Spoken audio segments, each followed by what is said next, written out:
Côte d'Ivoire, tu es dans quoi? C'est le thème d'aujourd'hui. Côte d'Ivoire, tu es dans quoi? On veut que l'église se réfère au gouvernement. C'est écrit où? C'est écrit où? Quand tu parles, on veut t'enfermer. Tu parles, on veut te mettre en prison. Mais s'il n'y a pas la liberté d'expression, on n'est plus dans la théocratie, on est dans la démocratie et on empêche les hommes de Dieu de parler. Mais si on ne parle pas, qui va parler? Heureuse la nation dont l'Éternel est Dieu. Donc si heureuse la nation dont l'Éternel est Dieu, donc aussi heureuse malheur à la nation dont l'Éternel n'est pas Dieu. Parce qu'avec Dieu c'est la dualité. Je parle à quelqu'un qui vit au Maroc, qui vit au Sénégal, qui vit aux États-Unis, là où il y a des fondations qui sont mises pour empêcher l'être humain de s'exprimer. On appelle ça la liberté d'expression. Tu parles, on te met en prison. Tu parles, on te met en prison. Ah! Mais à un moment donné, là, si on ne parle pas, qui va parler? Il dit heureuse la nation, heureuse.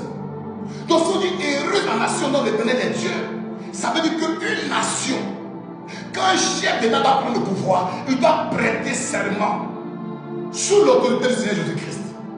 Comme le font les États-Unis. C'est pourquoi Trump, Donald Trump, quand il était élu président, il a prêté serment sur la Bible. C'est les pasteurs qui l'ont consacré. Pourquoi? Parce qu'il connaît la parole qui dit heureuse la nation, heureuse la nation. C'est pourquoi Trump peut dire que lui dans sa nation, il n'y a plus d'avortement. Lui dans sa nation, il n'y a plus de gays. Lui dans sa nation, il n'y a plus de pédophiles. C'est pourquoi il peut parler de la sorte. Pourquoi? Parce qu'en vérité et en vérité, il s'appuie sur la parole éternelle. Heureuse le peuple qui choisit pour son héritage. L'Éternel regarde du haut des cieux. Il voit tous les fils de l'homme. Parce que Trump, même s'il est président, c'est le fils de l'homme.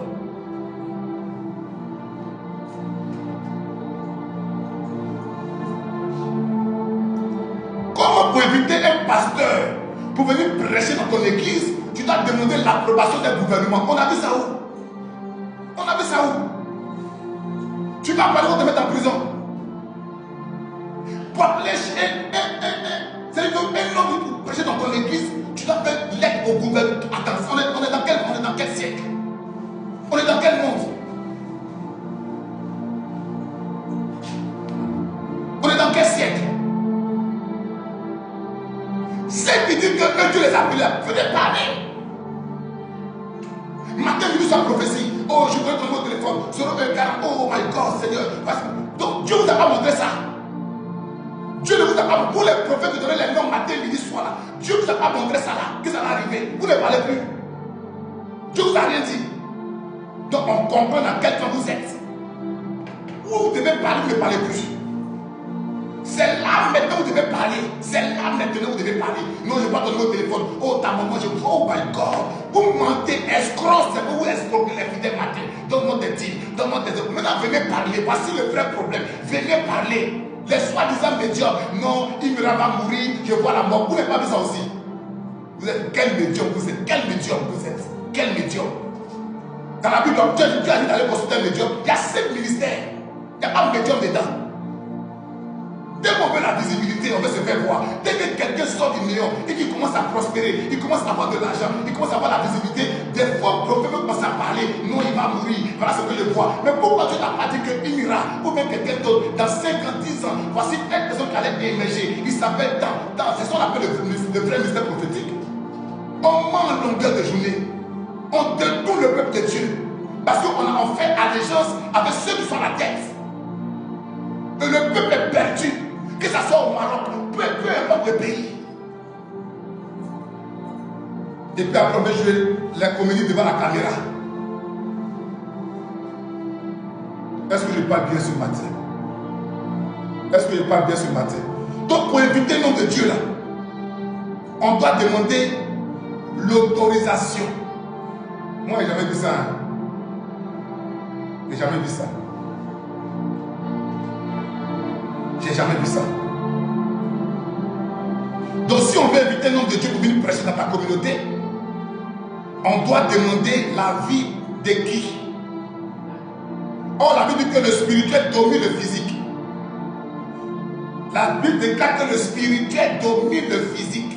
On n'a pas dit que le physique dominait le spirituel. honorer les autorités. On va pas d'avoir peur d'eux. On dit honorer. C'est Dieu qui établit. Mais quand Dieu les établit, eux aussi là-bas une autorité spirituelle. Mais on veut faire le contraire.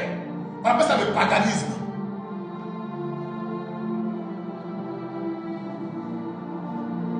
Donc pour inviter le nom de Dieu, on doit demander, on doit faire une lettre, un courrier. Attends, on est où? Même le grand roi David, il avait son prophète Samuel. Mais quand David fait quelque chose, il dit, j'ai à cœur de bâtir un temple. J'ai à cœur de bâtir un temple. Et Samuel lui dit, fais ce que tu as fait.